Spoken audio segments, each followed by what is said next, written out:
Good evening, brothers and sisters and young people. It certainly is a pleasure to spend the time with you together over this weekend as we consider a subject that really is one of the great themes that goes through the Bible. I remember years ago, Brother Harry Tennant talking about the great golden threads, and that if we would simply tug on those golden threads, we could see this go all the way through the scriptures from Genesis through to Revelation. And that is the subject that we have before us today, is a subject that travels that whole span of time. So we're going to begin to look, really, before we get into the seed of the seal of God and the mark of the beast, at kind of its predecessor. And that is the grand theme that travels through the scriptures that we have. And when we consider this, we have been in the book of Revelation. Let's just turn over to chapter 13, because we see here that there are two imprints, and this is really where we're going to end up. In Revelation chapter 13, we have the first of them, which is in verse 16. We read, "He causeth all, both small and great, rich and poor, free and bond, to receive a mark in their right hand and in their forehead, and that no man might buy or sell, save that he had the mark, or the name of the beast, or the number of his name." So that is the first of these two things that are impressed into people's minds. Now, the second one is what we just read about in Revelation chapter 7 and verse 2, where we read, "I saw another angel ascending from the east, having the seal of the living God. And he cried with a loud voice to the four angels, to whom it was given to hurt the earth and the sea, saying, Hurt not the earth, neither the sea, nor the trees, till we have sealed the servants of our God in their foreheads." So during the Bible school, we plan to follow the story that begins really in Genesis, and it ends up here. And we're going to see this unraveling of this thread as it goes all the way through. We're going to see these two classes of people develop and practically consider how we can be either part of one or part of the other, and learn how that we can prepare ourselves to receive the seal of God. So let's go then to the beginning of the thread. We want to go all the way back to the book of Genesis and chapter 3, where we are introduced to this division that is going to take place and travel through the Bible. So Genesis chapter 3 and at verse 1, and here's what we read. "The serpent was more subtle than any beast of the field which Yahweh God had made. And he said unto the woman, Yea, hath God said, Ye shall not eat of every tree of the garden? And the woman said to the serpent, We may eat of the fruit of the trees of the garden." And so she goes on and gives her confession of faith. But we just want to begin here to consider how this takes place. We have the serpent who is giving his alternate view. So he begins by questioning God. He puts doubt into the mind of the woman. And then what he does is he turns around and presents another idea. And so when we look at this, he gives his alternate view. And so the woman has given her confession of faith in verse 3, and he turns around in verse 4 and says to the woman, "You shall not surely die, for God doth know that in the day you eat thereof, your eyes shall be opened, and you shall be as gods, knowing good and evil." So this is his alternate view to what God had said. And I think it's just an important thing to consider here, that how the apostasy begins and how it works. It begins by questioning God. That's how it begins. It questions God, and then it inserts another idea. Now, it's not entirely a false idea, but it's an idea that's more dangerous than an entirely false idea. It's an idea that's mixed with truth, and a little bit of error is in there as well. A lot of error maybe in a little bit of truth.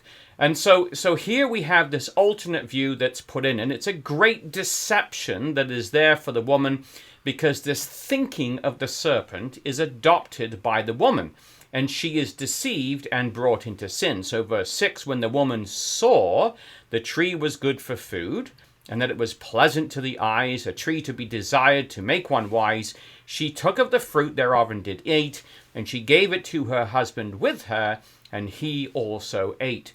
So this is the thinking of the serpent, and it is taken in by the woman. So an idea is presented to her mind. She sees and she hears what he has to say, and she adopts this as her line of reasoning. And that's really where mankind goes wrong. It's when he rejects God's idea or God's principles that are laid out, and an alternate idea is introduced, and then we listen to that alternate idea, we like what it says because it pleases our flesh, and we adopt that thinking, and of course it leads to death. And so that's what happened to the woman here. So when we just kind of analyze this for a moment, let's just take a look at what the serpent was doing here in Genesis chapter 3 and verse 1 to 3. So the first thing he does is he questions God. And he says, hath God said? Now, what we want to do is just turn, if you would, in your Bible to John chapter 8. So in this class, we're going to do a little bit of thumbing through the scriptures as we follow this through. John chapter 8, we find here that the comment that the Lord makes on what the serpent has to say. So John chapter 8 and the 44th verse, he says, "You are of your father, the devil. The lust of your father will ye do. He was a murderer from the beginning, and abode not in the truth, because there was no truth in him. When he speaketh a lie, he speaketh of his own, for he is a liar and the father of it." So here's the key, is that the serpent did not speak the truth, but he spoke a lie that was of his own making. And so this is the problem, is that the lie is man-made, or in this case it's serpent-made. It's really the base nature that we have. It can present these ideas to us. Now come over to 2 Peter chapter 2 here, because we find here in verse 19, it should actually be, in 2 Peter chapter 2, and this is Peter discussing what the apostasy was doing in 2 Peter chapter 2, and we can begin at verse 18. "When they speak great swelling words of vanity, they allure through the lusts of the flesh, through much wantonness, those who were clean escaped from them who lived in error. While they promise them liberty, they themselves are the servants of corruption, for of whom a man is overcome, the same is he brought into bondage." So here's the key. They're appealing to the flesh, and they are speaking words that are words that appeal to our natures, promising liberty, but actually bringing about corruption. And of course, they also promised equality. He said, "You will be like the Elohim, knowing good and evil." So it's kind of interesting here, because we see some seeds of some of the events, I guess you could say, that would happen much later in time. We have liberty, and we have equality, and we have this idea of fraternity, of being equal to the angels, and some kind of a liberty that you will not surely die, and things like that. So right in Genesis, we have the seeds of things that will show up much later in the book of Revelation. So this is what he does. He promises all these things, but of course the result is actually death, as we looked at in John chapter 8 and verse 44. He does not speak the truth. He speaks lies of his own making, and those lies, of course, bring about death. And that is, of course, what we find with the serpent here. So there's an underlying theme then that goes right through the book of Revelation. Now, we know this. This is a very much a simple first principle.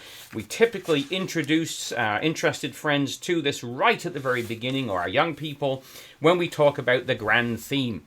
And it's verse 15 of Genesis chapter 3, where God pronounces his sentence, and he tells us he's going to separate, right? He says, "I'm going to put enmity between thee and the woman, between thy seed and her seed. It shall bruise thy head, and thou shalt bruise his heel.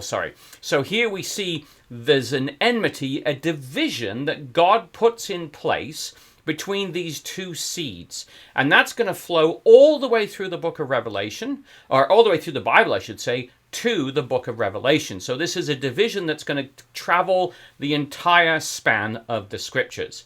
Now, what we want to do then is take a look at a little bit of the beginning of that development in our first class together, just to see how these things are going to roll out. So we're going to begin with looking at the apostasy that happened before the flood. So following the incident in the garden, it doesn't take long for these two seeds to manifest themselves. And the first occurrence, really, that we read of this enmity comes up in Genesis chapter 4. So let's just take a look at Genesis chapter 4. We find here at verse 3, it came to pass in the process of time that Cain brought of the fruit of the ground an offering to Yahweh, right? Abel also brought the firstlings of his flock and the fat thereof, and Yahweh had respect to Abel and to his offering. So here we see that there are two ways of worshiping God, two offerings that are brought forward. And this is really the two seeds. We have Cain, and it's an interesting section to read in Elpis Israel where Brother Thomas talks about the idea of him being the result of the sin of Adam and Eve. They knew that they were naked, and the word yada for know there is the Hebrew idiom to know somebody intimately. And so the implication is that he was literally the result of their sin. But be that as it may, what's interesting here is that you have two people who are entirely in different mindsets. And they run an entirely different way of doing things. Cain does what he thinks is the right thing. You could say he's the Frank Sinatra of the world. He does it his way, right? And there's a lot of people out there that take great pride in saying that they've done it their way. Well, not a good idea when it comes to the Bible. Come over to Hebrews chapter 11, because we read here of the view of the Almighty of these two things. We read in Genesis that Cain's offering, or Abel's offering, was accepted, but Cain's wasn't. And we're not going to dig too deep into the whole story between the two of them, but we just want to have a look at how this played out. Hebrews chapter 11 and verse 4, we read there, by faith, so this was Abel's motive, it was faith, Abel offered to God a more excellent sacrifice than Cain, by which he obtained the witness that he was righteous, God testifying of his gifts, and by it he, being yet dead, yet speaketh. So here we have Abel, who has a more excellent sacrifice than Cain. So Cain, though, I mean, he did bring an offering, and it's actually described to us if we come over to Jude. Jude and verse 11 talks about the apostasy and those people that are of this kind of seed of the serpent line. And this is how they worship, because they do worship. They have a form of religion. But it says there in verse 11 of Jude that basically this is what he says. Woe unto them, they have gone in the way of Cain, and ran greedily after the other error of Balaam for a reward, perishing in the gainsaying of Korah. So this is described as the way of Cain. This is how he operates. Now come back to Colossians chapter 2, because this idea of having his own way and doing things his own way, again, it's not a worldly expression. That's the expression that the deity gives in describing this through the holy men that he inspired to speak through the Holy Spirit. So when we come to Colossians, we find here in Colossians chapter 2 and at verse 18, he says, let no man beguile you, your reward. Sorry, let me just read the whole passage there. Let no man beguile you of your reward, involuntary humility and worshipping of angels, intruding into those things which he hath not seen, vainly puffed up in his fleshly mind. Right? Not holding the head, and so he goes on. But here's the point. It's voluntary humility. So this is things that men have decided. This is how they would like to worship God. So they're going to bring their offering, and they want to do it this way. And that's a huge thing we struggle with today, because the world just says, look, everybody can do what's right in their own eyes. And if you're going to bring an offering to God, well, God should just accept it because, hey, you brought an offering. And of course, that's completely man-centered in its thinking. It's not about coming to God and trying to please God. It's telling God, well, this is what I offered. That should be good enough for you. And of course, it doesn't work that way. And the world thinks that it works that way, but it really doesn't. So there's this appearance of wisdom that really isn't things at all. So verse 23 of chapter 2, which things indeed have a show of wisdom in will worship and humility, neglecting of the body, not in the honor to the satisfying of the flesh, right? So not in any honor to the satisfying of the flesh. This is an appearance of wisdom, right? So that's the word in the ESV, the way it describes it there. It has an appearance of wisdom. It's this self-made religion that has all its trappings, and of course they're not what God is looking for. Now, come back to Genesis chapter 4. The amazing thing is the mercy of our God, that even though Cain came on his own terms and was going to do things the way that he thought he should do them, or that he wanted to do them, God was willing to accept his person. And so we read there in verse 5, unto Cain and to his offering he had not respect. So God didn't respect Cain's offering. And Cain was very wroth, so he's angry that he's not accepted by God for doing it his way, and his countenance falls. And Yahweh said unto Cain, why are you wroth, and why is your countenance fallen? If you do well, shalt thou not be accepted?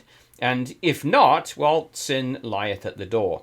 And unto thee shall be his desire, and thou shalt rule over him. So here we have the way of Cain. It's not accepted, but if Cain was to do well, God would accept him.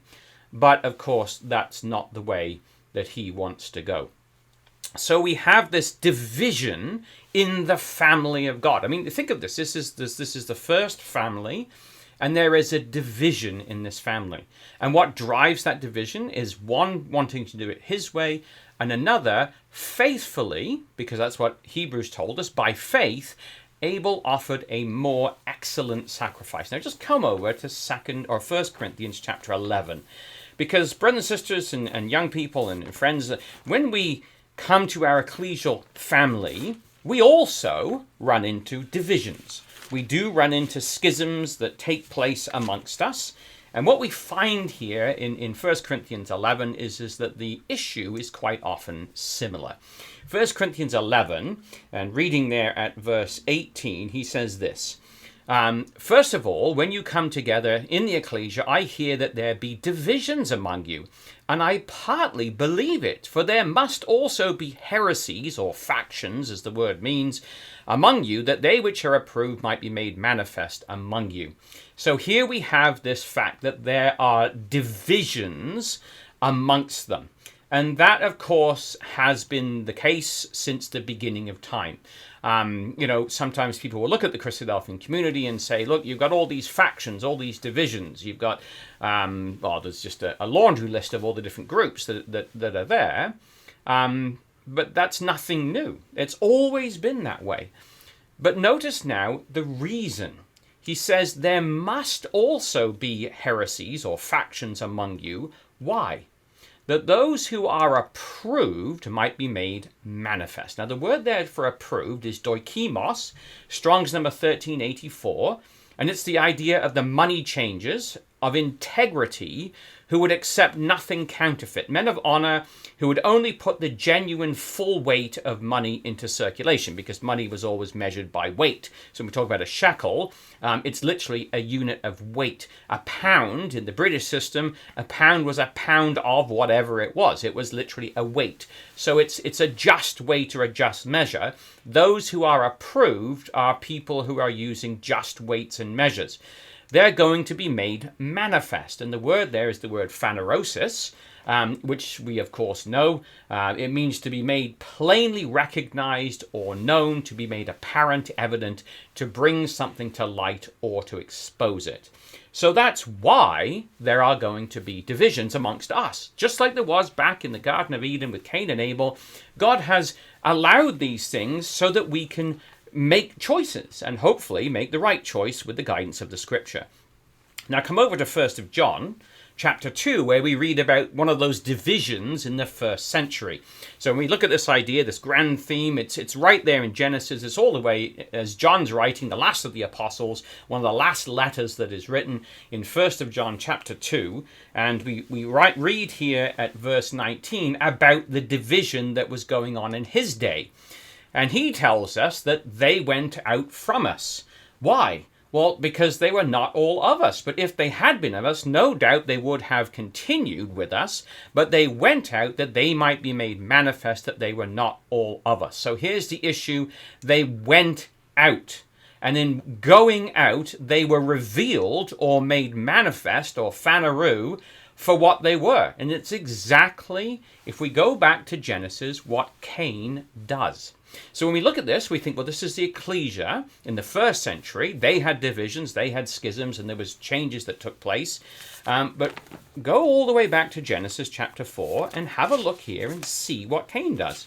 When he's rejected of God, when this doesn't go the way that he wants it to go, he makes a specific choice. So back in Genesis, in chapter 4 now, verse 8, Cain talks with his brother, first of all, and it came to pass when they were in the field that Cain rose up against his brother and he slew his brother. So this is the way it goes. There is a fight amongst them, and Cain slays his brother. Now, I just want to make a point here. Sometimes we have this little humanistic phrase when we run into problems, whether it's in life or whether it's in ecclesial life or family life or whatever, and people say, well, you know, it takes two.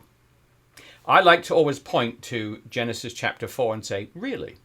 Because I don't see Cain or Abel bearing any responsibility for what happened here. He is a righteous man. And what it took was the flesh. It doesn't always take two. It takes flesh. And what flesh does is flesh goes against his brother. And his motive here is seen very clearly. So this is the first occurrence. Now let's just go back to 1st of John. Keep your finger in Genesis. Well, I guess it's right at the beginning. You don't really need to keep a finger there. But if we go back to 1st of John chapter 3, we find here, this is the message we read in 1st of John chapter 3 and verse 11, that you have from the beginning, that you should love one another. Well, he says, not as Cain, who was, and notice the phrasing here, who was of that wicked one. He was the seed of the serpent. One of the reasons Brother Thomas draws that out. So he was of the wicked one, and slew his brother. And wherefore slew he him? Because his own works were evil, and his brother's righteous. Marvel not, brothers and sisters, if the world hate you. Right? So here's the deal. He was jealous. He was motivated by jealousy. His own works were evil and his brother's works were righteous. So therefore he slew him. So this is what Cain did. And so now I just want you to take a breath here. I suppose it's me that needs to take a breath. I rabbit on sometimes. But let's just think about this now. Here we are in Genesis. We have a division that's taking place. We have the seed of the woman, we have the seed of the serpent. We have divisions. We have somebody who goes the way of Cain. He's got his own agenda and does his own thing. And right at the very beginning, we have here now a mark, which I think is fascinating when we look at our subject that we're going to develop over this weekend, God willing. Take a look at Genesis chapter 4 and verse 15. Yahweh says to Cain, wherefore, whosoever slayeth Cain, vengeance shall be taken upon him sevenfold. And Yahweh set a mark upon Cain, lest any finding him should kill him. Now, isn't that interesting? Now, the definition there for the word mark is the Hebrew word ot. It is a sign, a signal, a distinguishing mark, a token or a warning. So here, right at the beginning, as we have this division of seed of the woman, seed of the serpent, there is a mark that is set on Cain. It distinguishes him from others. So fascinating, in my opinion, that we have this mark that is put upon Cain. So there we have it. He is marked. He has this mark set upon him, and this defines him. Now, keep going. If we go back to Genesis and chapter 4 now and just keep reading there, what does Cain do? Remember what John says? They went out from us because they were not of us. They've gone the way of Cain. We read of in Jude and so on. Well, here we find what they actually did, or what he actually did in Genesis chapter 4.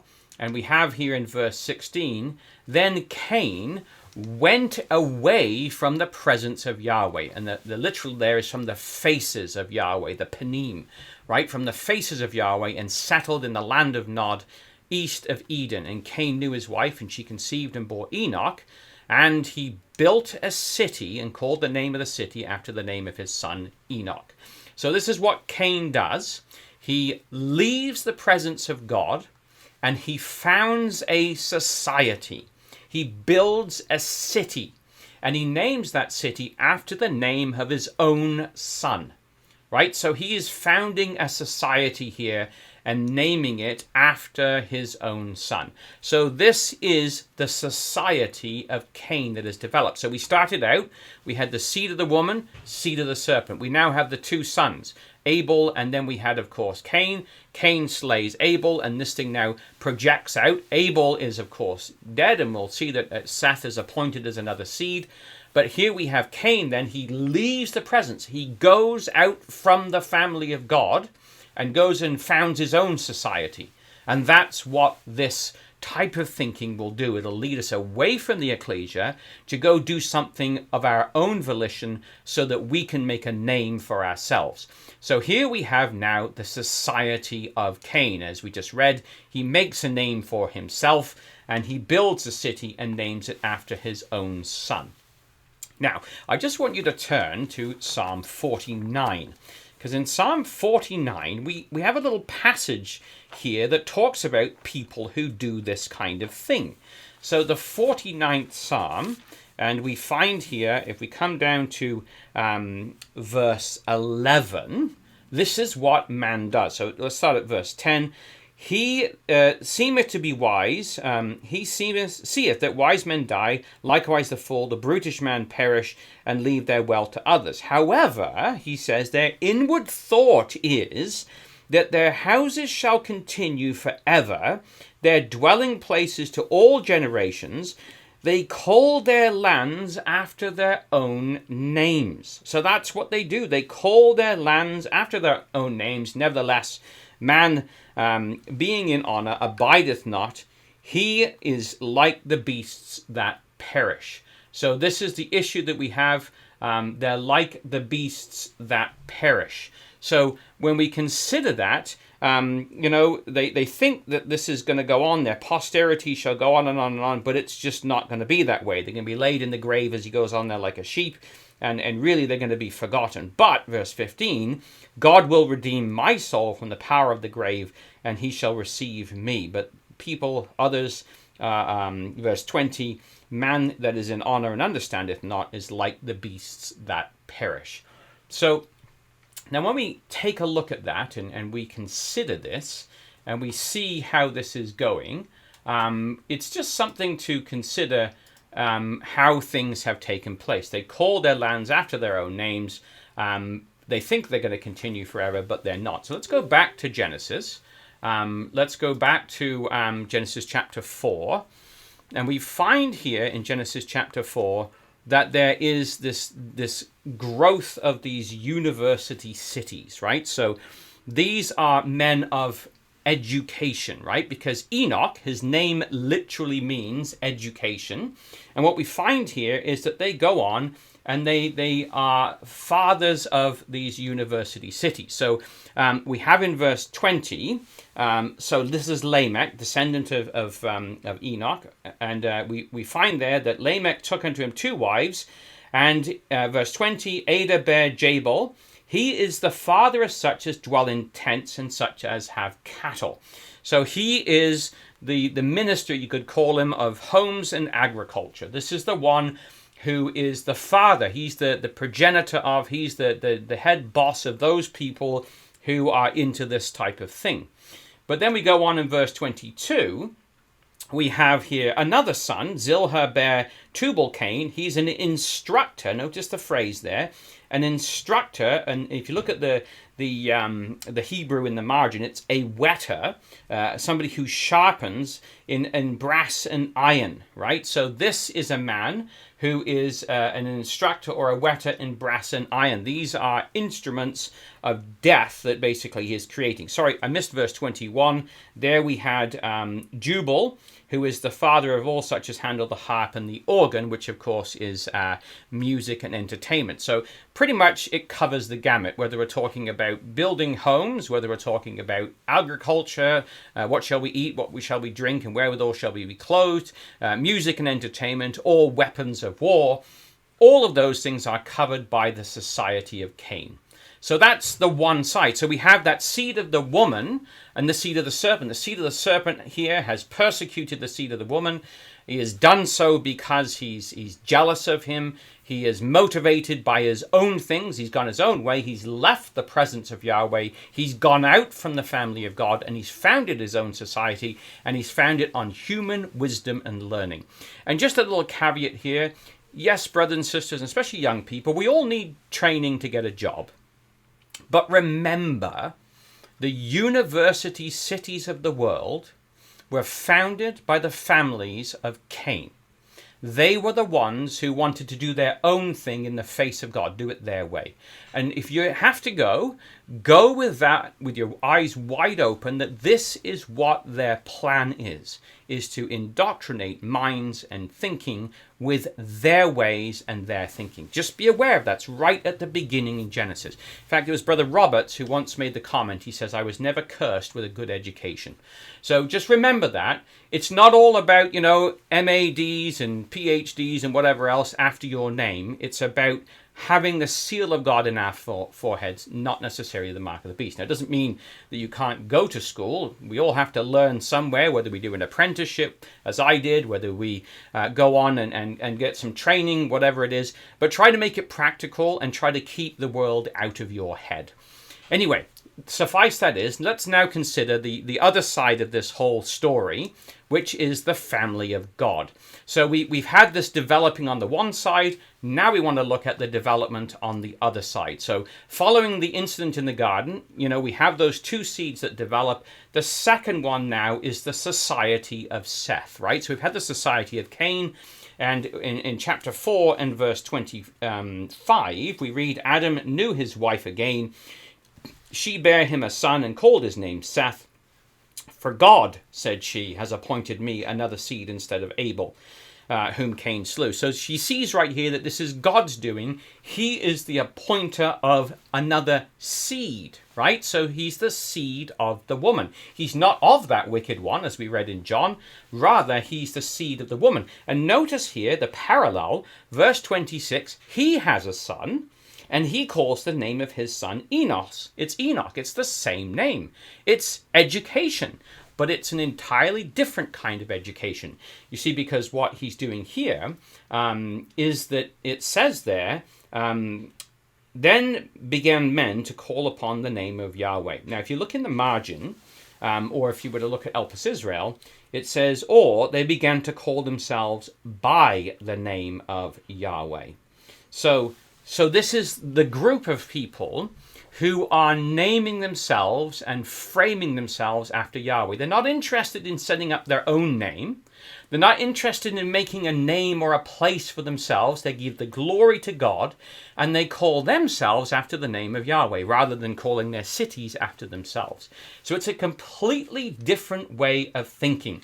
Now, if you turn over to chapter 6 and at verse 2, we read there that we have the sons of God, right? Then the sons of God, and see the daughters of men, but we'll come to that in a moment. But the point here is that they are the sons of God, right? So these are the people who are the family of God. Now, of course, it doesn't take long, and we have a change that's taking place. We have the seed of the woman and the seed of the serpent now, as they're going to develop side by side. So in Genesis chapter 5, just over the page there, in verse 21, we find about this seed or family of God. Genesis chapter 5, we have here in verse 21, we read here of Enoch, who lives 65 years and begets Methuselah. And Enoch walked with God, right? So there's the phrase that we're looking at. He walks with God. That is the kind of person that Enoch is. And he's not because God takes him, so he's removed, so that he won't see a violent death, is what that seems to be saying there.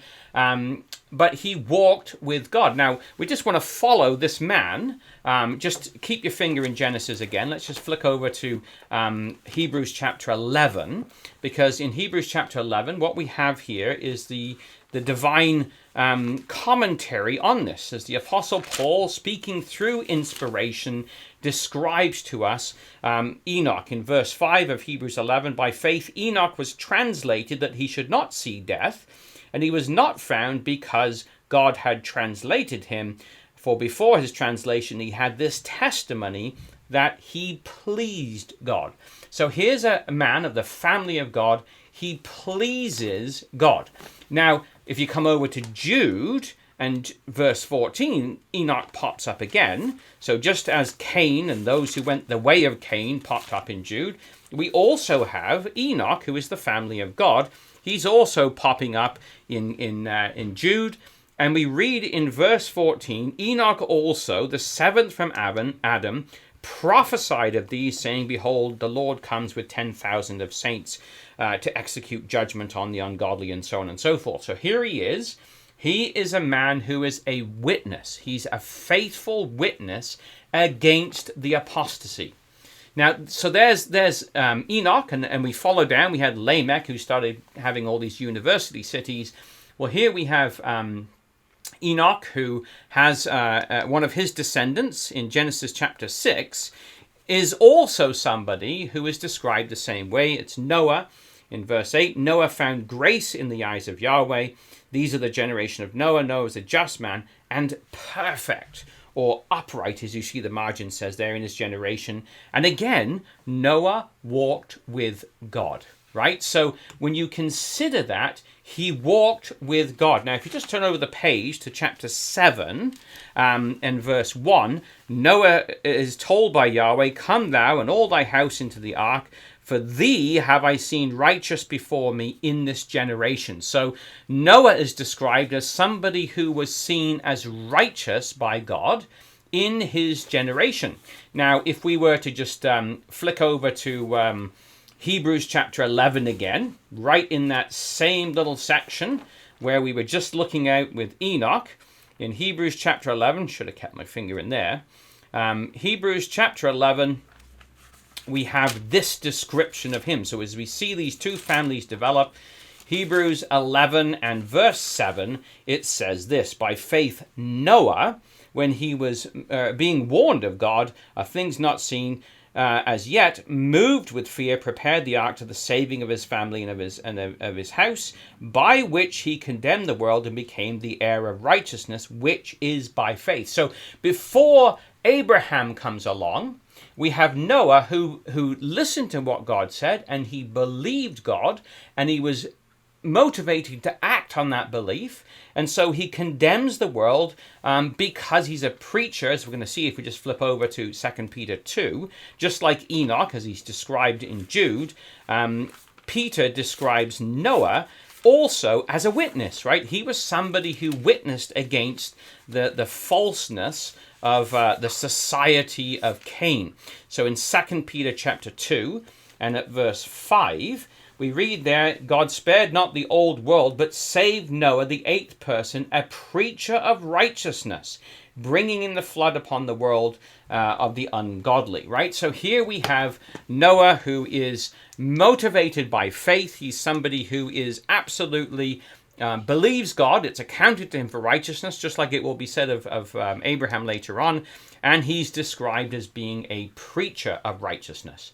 So there's your two families as they develop, but it doesn't take long, of course, for a clash to take place once again, as we saw with Cain and Abel. So if we just take a look now, back in Genesis and chapter 6, we find here that we have this great problem in chapter 6, verse 2, the sons of God, so there's your seed of the woman, they saw the daughters of men, and there's the seed of the serpent, that they were fair, and they took them wives of all they chose.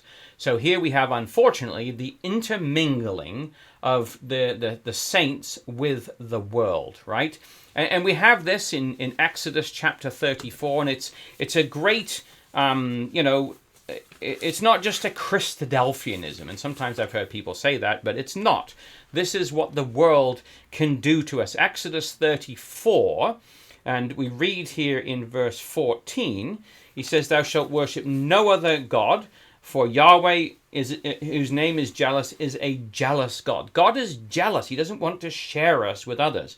"But you shall break their altars, cut down their images, their groves, and thou shalt worship no other God." That was verse 13, sorry. "Lest," he says in verse 15, "thou make a covenant with the inhabitants of the land, and go a-whoring after their gods, and do sacrifice after their gods, and one call thee, and thou eat the sacrifice. And thou shalt take of their daughters and their sons, and their daughters go a-whoring after their gods, and their sons go a-whoring after their gods, and they shall make," basically they're going to make you go a-whoring after the gods that they have chosen. So, I mean, this is the story, the sad story, many times over.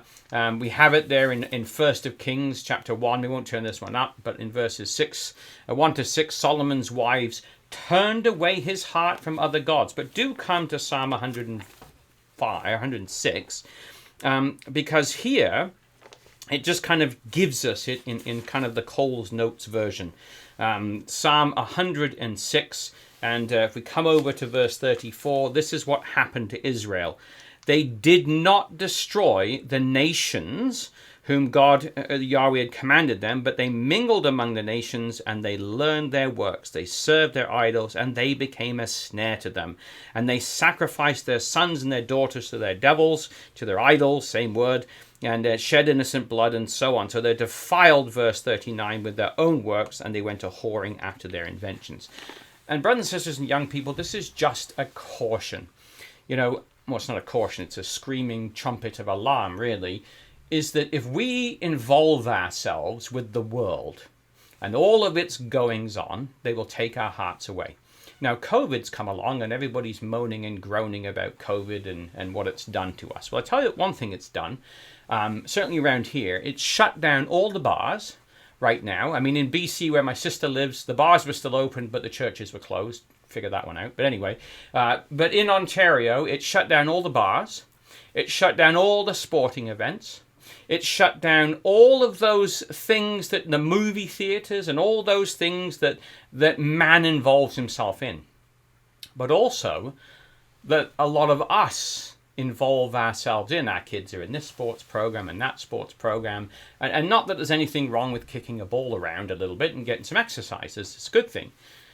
But when that becomes who we are and what we do, and it defines us, that's the problem. And that's what happened in the Psalms here. They mingled among the nations, and they learned their works, and they served their idols. A great caution to us.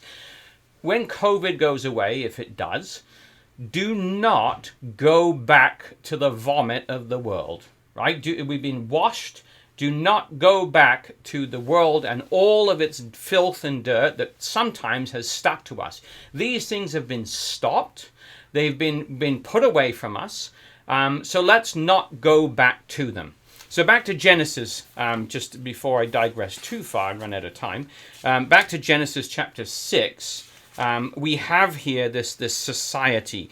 On the flip side, then, we have these great men of renown. There were giants in the earth in those days that came when the sons of God came into the daughters of men, and they bare to them, the same became mighty men, men of renown. And the word there is men of fame. Right? So this is what it is. Like we look at that today, everybody wants to be famous. You've got Britain's Got Talent. I love the American version, American Idol, right? So idolatry. And people want to be famous. They want to be men of fame, the movie stars and all this kind of stuff. That's what the world wants. Well, here, when the sons of God, so there's the seed of the woman, mingled with the daughters of men, their descendants became people of name and of fame and of renown, and they are the Nephilim. Nephilim in verse 4, that's what the word giants is, or the fallen ones of fame. So this is what happens, right? This is what takes place. In verse 5, it tells us the result. God saw the wickedness of man was great in the earth, and every imagination of the thought of his heart was only evil continually.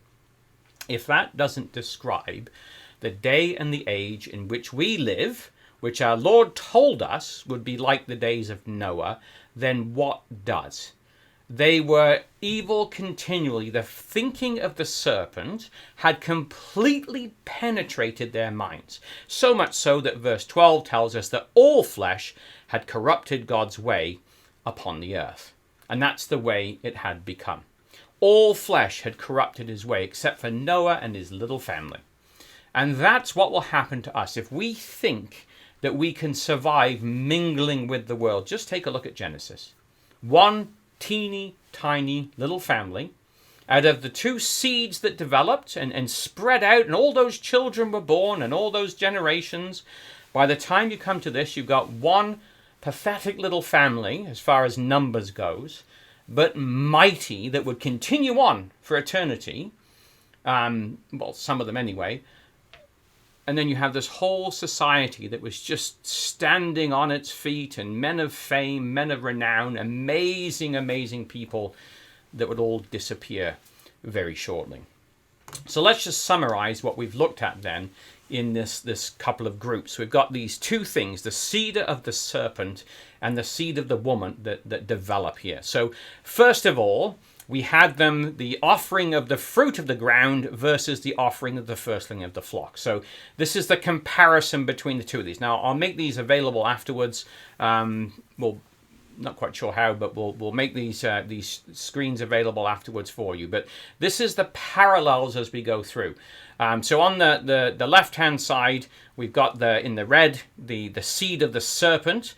It brings what it wants. It brings of the earth, earthy, right? The other brings what the Lord requires, honoring the principle of flesh being put to death, the firstlings of the flock, the lamb slain from the foundation of the world. John tells us that the works of Cain were evil, whereas his brothers were righteous in 1 John 3, verses 11 to 12. His sacrifice, that is Abel's, was more excellent, whereas Cain's was a self-made religion, voluntary humility. He was a liar, he spoke of his own, and there was no truth in him. He was a murderer, as we read in Genesis and John and in the letter of John, whereas Abel, his righteous blood was shed. Cain goes the way of Cain. It becomes his own way, a kind of a signature, where the others are going the way of Yahweh. All flesh had corrupted his way, which shows you there's the way of Cain and there is the way of Yahweh that Noah and his little family keep. The seed of the serpent called their cities after themselves, and they have great education of men. They're the top of the class in all these things. Whereas the seed of the woman name themselves after God rather than trying to make a name for themselves, and their education is the education of God. Now, as we push forward, we have the daughters of men versus the sons of God, and we have their descendants. They are of the wicked one, and as the Lord says to the Pharisees, you are of your father the devil, right? They were the seed of the serpent. This is the way their minds operate. They are mighty men of name, the seed of the serpent, whereas the woman's seed are just men, upright and righteous.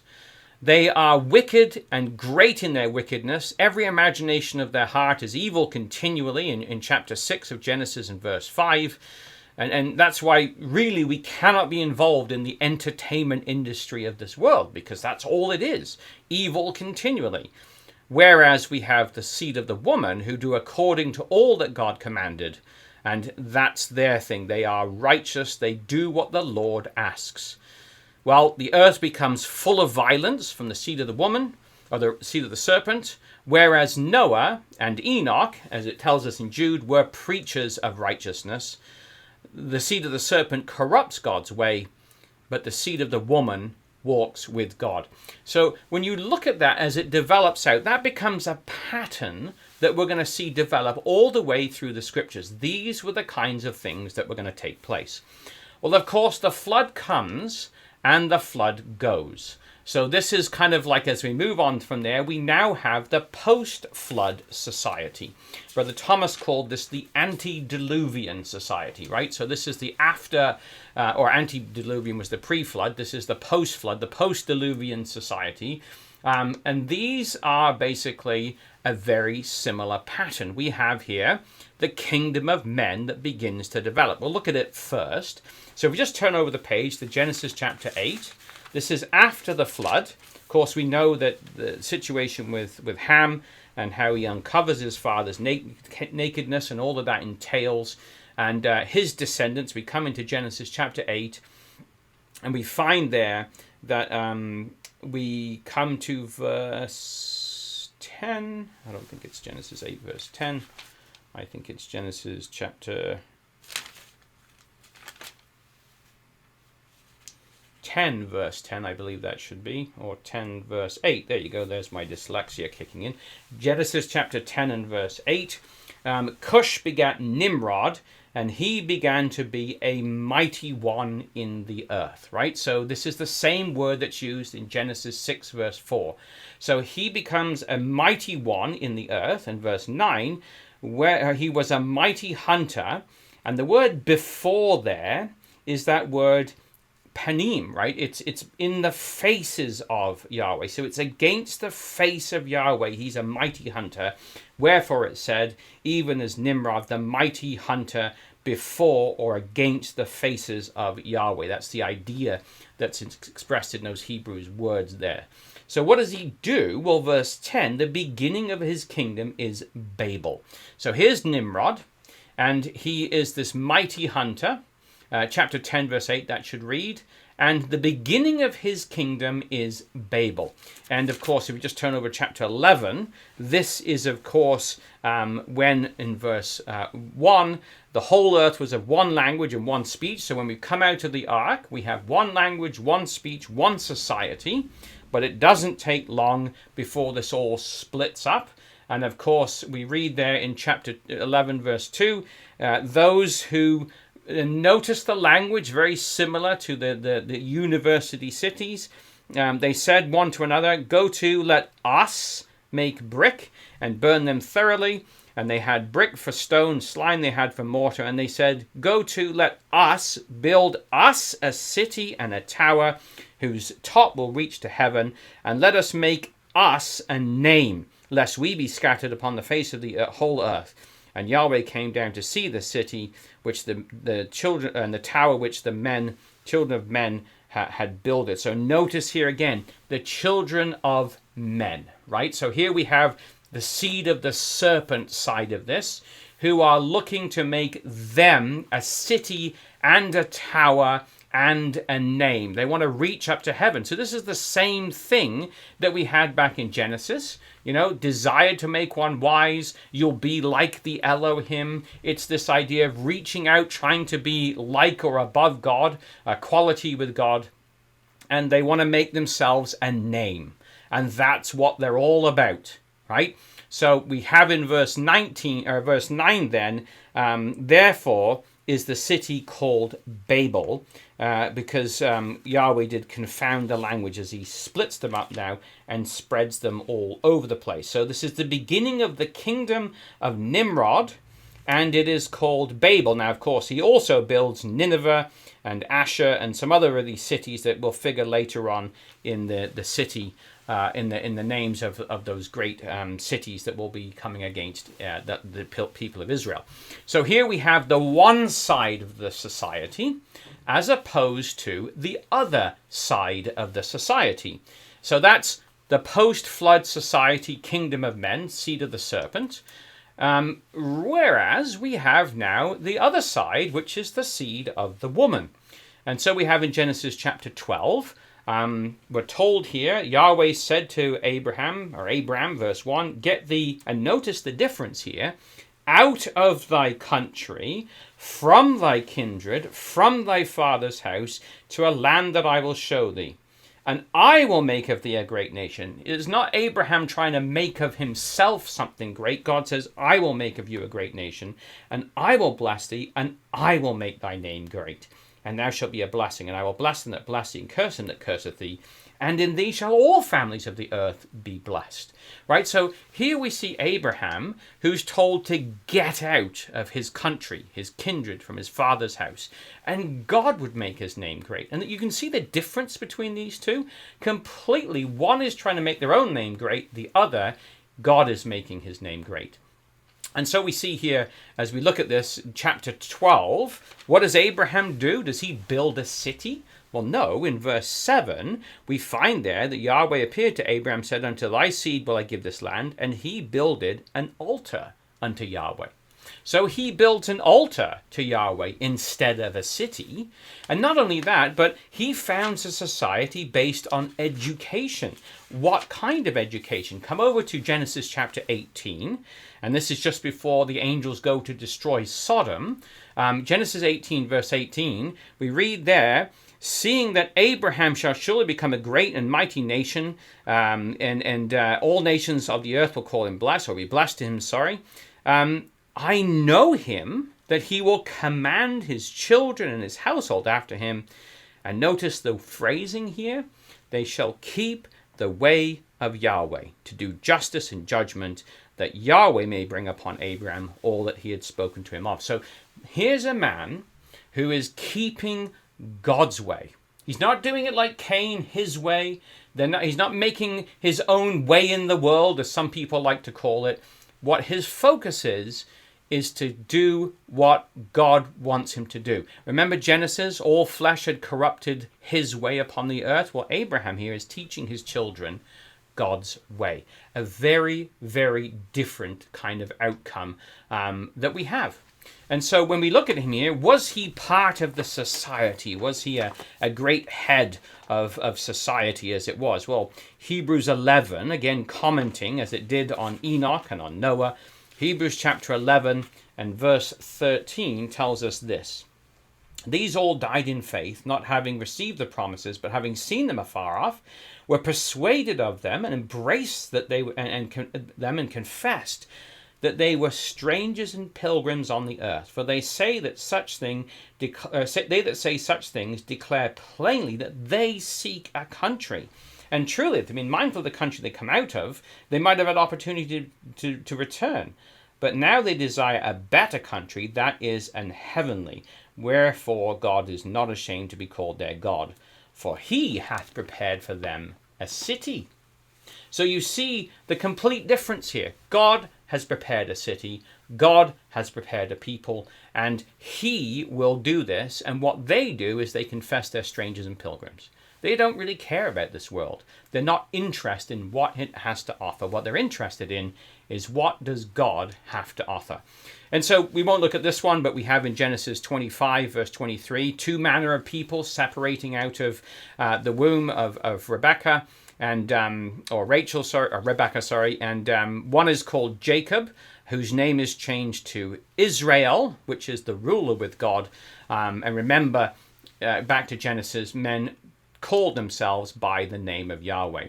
So just to summarize this, as we kind of pull these things together, we have the seed of the woman, Nimrod, the mighty hunter, the seed of the serpent, versus Abraham, the father of the faithful. We have the beginning of the kingdom is Babel, whereas Abraham is promised that kings will come out of thee, and this is going to be God's doing.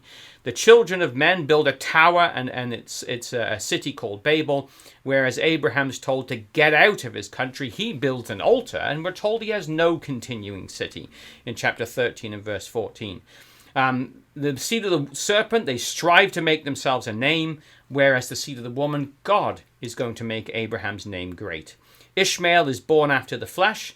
Isaac is born after the spirit. We didn't look at that, but that comes up in Galatians chapter 4, verse 23. And these two ways or two peoples are separated out of the bowels of Jacob and his wife, or of Isaac and his wife Esau, the red, earthly, hairy, cunning hunter, and Jacob, the upright man who has integrity. His name means innocent or whole or complete. Or the word upright means. The one despises his birthright, the other holds on for the blessing. And Esau, God says, I've hated him, but Jacob have I loved. The one is immoral and unholy, whereas the other has his name changed to be Israel, the ruler with God. And God says he is not ashamed to be called his God. So that's kind of the process that we've gone through. And again, I hope you didn't scribble that too fast. We will make this available to you. So this is the grand theme that we've been looking at. It's these two seeds, right? The seed of the serpent and the seed of the woman, right? So there was the serpent, his seed, his head that is going to be bruised eventually, and he will bruise the seed of the woman's heel. And then on the flip side, we have the seed of the woman in Genesis 3:15. Her seed, it's going to bruise the serpent's head, and he's going to have that temporary wound of the seed of the serpent. And this is two ways of thinking. It's two minds that will follow through in our studies together as we continue this through today and tomorrow. Romans chapter 8, those who live according to the flesh set their minds on the things of the flesh. This is reading the ESV. For to the mind of the flesh is death, but the mind that is set on the flesh is hostile, or enmity as the AV puts it, to God.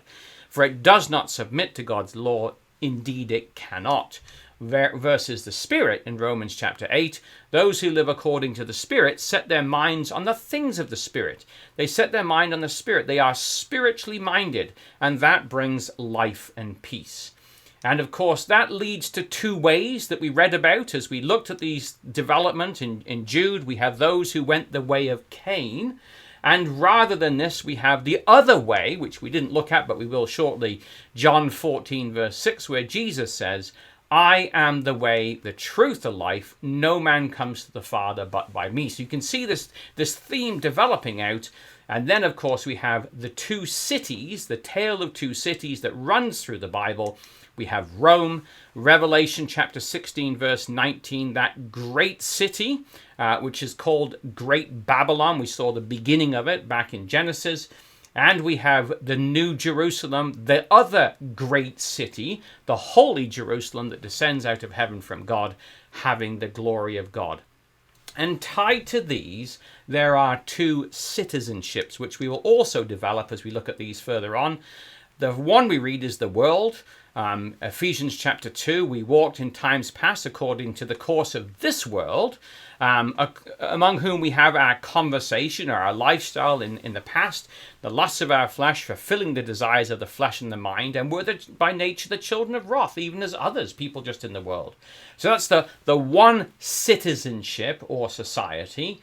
And then the other, of course, is in Ephesians 2, verse 19, which again we'll look at in a future class. You're no more strangers and foreigners, but fellow citizens with the saints and of the household of God. And so that's going to lead, as we follow this through, to two imprints. There is going to be the mark of the beast, which we talked about at the very beginning in Revelation 6:13 and verse 16, and the seal of God, which is what we looked at in our reading as we followed this through. So these are the themes that they're going to develop out through our classes. And God willing, as we go through these, we can see that they're all rooted right the way back in Genesis, that division that takes place, that two ways, two thinking, two citizenships, two cities. And as they run all the way through the scriptures, we're going to hopefully, God willing, follow that through the different classes and look at these themes that we've just kind of outlined at the end. And that will form the basis of what we're going to consider together. So we'll stop there, and I'll hand the class back over to our presider.